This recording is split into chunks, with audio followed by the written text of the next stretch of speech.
अगर राना साहब, क्योंकि आप हुकूमत की नुमाइंदगी कर रहे हैं, यहाँ पे एप्टमा के चेयरमैन आए और लोग आए, चेंबर के प्रेसिडेंट आए, सब आए, उन्होंने उनका एक मौक़िफ़ था कि अगर ये मुआहिदे खुल गए तो करने वाले भी अंदर होंगे, क्योंकि इन मुआहिदों में जो टेक्नोलॉजी जो है वो एग्रीड अपॉन थी, उसकी बजाय सब स्टैंडर्ड टेक्नोलॉजी इस्तेमाल की। 2015 के जो कोल के मुआहिदे थे, आपने उनसे ये पूछना था ना भाई, आपने ये पूछना था कि भाई आप जब वजीरे दाखिला थे, आप वजीरे कॉमर्स थे, तो तब आपने नींद की गोलियां खाई हुई थी। जब आप जो है हुकूमत के आप नहीं, मैं उनकी बात नहीं कर रहा राना साहब, मैं गौहर एजाज की नहीं गौहर एजाज की बात नहीं कर रहा। ये मेरे प्रोग्राम में आसिफ इनाम साहब ने बात की। प्रोपेगेंडा चल रहा है ना, ये प्रोपेगेंडा। आप जितना उनसे पूछें कि जब वो इक्तदार में थे तो उन्होंने नींद की गोलियां खाई हुई थी, ये फोरेंसिक ऑडिट पीटीआई के दौर में नहीं हो सकता था 4 सालों के अंदर। तो बात ये गलती है कि ये बिल्कुल मैं आपसे एग्री करता हूं, और बसरा साहब से हम गिला करते हैं, क्यों नहीं किया ऑडिट उन्होंने?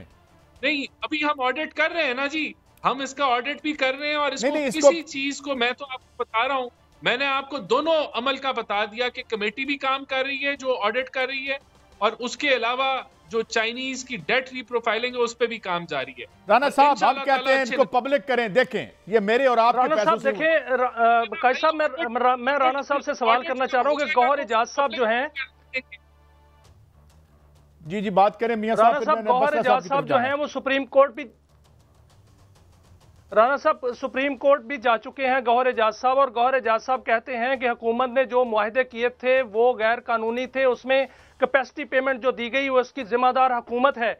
तो क्या आप समझते हैं कि वाकईतन गौहर एजाज साहब जो हैं वो हकाइक बयान कर रहे हैं? एजाज साहब जो हैं झूठ का पलंदा बोल रहे हैं। उनसे सिर्फ ये सवाल कर लें कि उन्होंने नींद की गोलियां खाई हुई थी जब वो इक्तदार के अंदर थे, या वो सिर्फ प्रोटोकॉल एंजॉय कर रहे थे। ये इसका जवाब दे दें। मैं आगे बढ़ता हूं। बसरा साहब, thank you very much for your patience. अगर सीपैक की इंडस्ट्रियलाइजेशन हो जाती, अगर इकोनॉमी ठीक मैनेज होती तो ये मसला ही नहीं था। जी बसरा साहब, आपका पॉइंट ऑफ व्यू क्या, और आप पर मैं बात जरूर करूंगा। गौहर एजाज साहब कह रहे हैं राना साहब के 9 रुपए का यूनिट जो है वो बनता, और कैपेसिटी पेमेंट 18 रुपए फी यूनिट है। ये ज्यादती, वो कह रहे हैं कि ये ज्यादती है और ये हुकूमत करवा रही है। राना साहब सुन पा रहे हैं हमें? मेरे ख्याल है उनका राब्ता मुनक़ता हुआ है। बसरा साहब मैं आपकी तरफ आता हूं, मौका दे दें काजी साहब। जी मैं आपकी तरफ आ रहा हूं।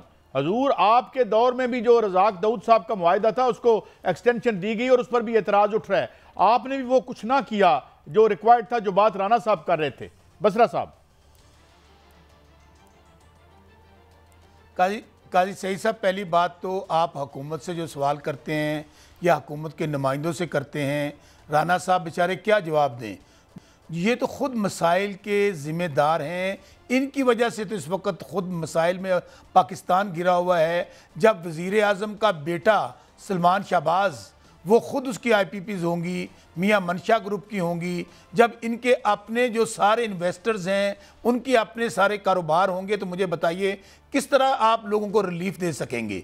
दूसरी बात, आप गौहर एजाज का नाम 2020 में आपकी हुकूमत थी, बसरा साहब 30 अक्टूबर के बाद। मेरा सवाल सुन लीजिए, 2020 में सर आपकी हुकूमत थी और उस वक्त भी ये मूव चली थी, उस वक्त फोरेंसिक ऑडिट क्यों नहीं करवाया? ये बड़ा सवाल है। उस वक्त बाकायदा तौर पे नेगोशिएशन हुई थी, अगर उस वक्त फोरेंसिक ऑडिट हो जाता तो आपका क्रेडिट भी होता और मसाइल भी ना होते। जी बसरा साहब। मियाँ शाहिद साहब, आप बार बार गौहर एजाज साहब का नाम ले रहे थे। मैं आपको बताऊं, नून लीग के सामने नाम ना लिया करें, ये इनकी चिड़ है, क्योंकि गौहर एजाज 30 अक्टूबर के बाद अबूरी वज़ीर आज़म आने वाले हैं, और मोहसिन नकवी जो इनके बड़े चहेते हैं, जो इनसे वज़ीर दाखिला नहीं बात कर रहे हैं, ये क्या आपने रिपोर्टिंग का काम शुरू कर दिया? बसरा साहब दोबारा बताइए, ये दोबारा बताइए। सुन तो ले, मेरी गुजारिश तो सुन ले मेरी। देखिए गुजारिश ये है काजी सही साहब, मैं आपको दोबारा कह रहा हूँ कि गौहर एजाज 30, मेरे पास ना कोई चिड़िया है ना कबूतर है, मैं भी इस्लामाबाद में आप तरह की दोस्त हैं, या खुद बेचारे मुस्लिम लीग वाले जो जाली हुकूमत वाले हैं। गौहर एजाज इस्लामाबाद में जो ख़बरें हैं, गौहर एजाज अबूरी वज़ीर आज़म 30 अक्टूबर के बाद, और साबिक़ मोहसिन नकवी जो बड़े चहेते हैं वो दोबारा वज़ीर आला पंजाब आ रहे हैं। देखिए मुल्क नहीं चल रहा, वो लोग मर रहे हैं महंगाई से, बेरोजगारी से। हालत ये होगा कैसे? ये तो दोनों इलेक्टेड नहीं है। में लगी थी। बसरा साहब, ये कैसे आ रहे हैं? ये कैसे वज़ीर आज़म बनेंगे? وہ تو ایم این اے بھی نہیں ہے، وہ تو ایم این اے بھی نہیں ہے، اور نقوی صاحب سینیٹر ہیں۔ دیکھیں میں جی بصرہ صاحب گو اہیڈ۔ میاں شاہد صاحب اور سعید قاضی صاحب، اس لیے میں کہہ رہا ہوں کہ اگر دونوں الیکٹڈ، ایک الیکٹڈ ہے سینیٹر، دوسرا تو نہیں ہے، تو ظاہر ہے عبوری کا مطلب کیا ہوتا ہے؟ جب عبوری وزیر اعظم اور عبوری وزیر اعلیٰ آئے گا تو یہ فارم 47 کے نمونے گھر جائیں گے تو وہ آئیں گے نا۔ دیکھیں سب سے بڑی بات یہ ہے، ابھی رانا صاحب چلے گئے، اربوں روپیہ چائنا دے گا، اربوں روپیہ سعودیہ دے گا، امریکہ دے گا، کھودا پہاڑ نکلا چوہا، آج تک ایک پیسہ نہیں آ سکا۔ اور اوپر سے چائنا نے، جو ہمارا اچھے اور برے وقت کا ساتھی ہے، انہوں نے کیا کہا؟ جائیں جا کے پاکستان میں حالات ٹھیک کریں۔ آپ کے حالات جب تک سیاسی حالات بہتر نہیں ہوں گے، بصرہ صاحب حکومت کو گھر بھیجنے کا طریقہ ہوتا ہے، کوئکلی یہ بتائیے گا کیا طریقہ ہوگا، کیسے وہ آئیں گے؟ یہ بڑی خبر دی آپ نے سر۔ کیا آپ کا کیا خیال ہے کہ پاکستان میں نہیں میں پھر کہہ رہا ہوں، تو انو سارا کوئی دعا نو پتا تو میرے کو پوچھی جاؤ، کیا پاکستان میں اس وقت کوئی آئین موجود ہے، کوئی قانون موجود ہے، کوئی آج یہاں پر رول آف لا ہے؟ آپ مجھے بتائیں کہ جب کیئر ٹیکر سیٹ اپ آیا تھا پنجاب میں اور مرکز میں، بھائی 1 سال کے اندر 3 مہینے میں الیکشن ہونے تھے، کیا اس وقت آئین نہیں ٹوٹا؟ کیا اس وقت غیر آئینی کام نہیں ہوا؟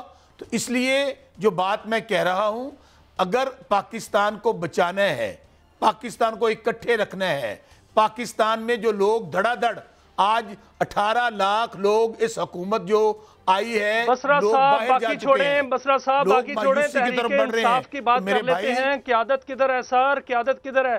بصرہ صاحب قیادت کدھر ہے؟ شیر افضل مروت جو ہیں وہ اپنی قیادت لے کے چلے ہوئے ہیں، میرے بھائی گوہر علی خان اپنی قیادت چلا رہے ہیں، اب قیادت کدھر ہے؟ یہ اپنی لڑائی کہاں سے کیسے ختم ہوگی؟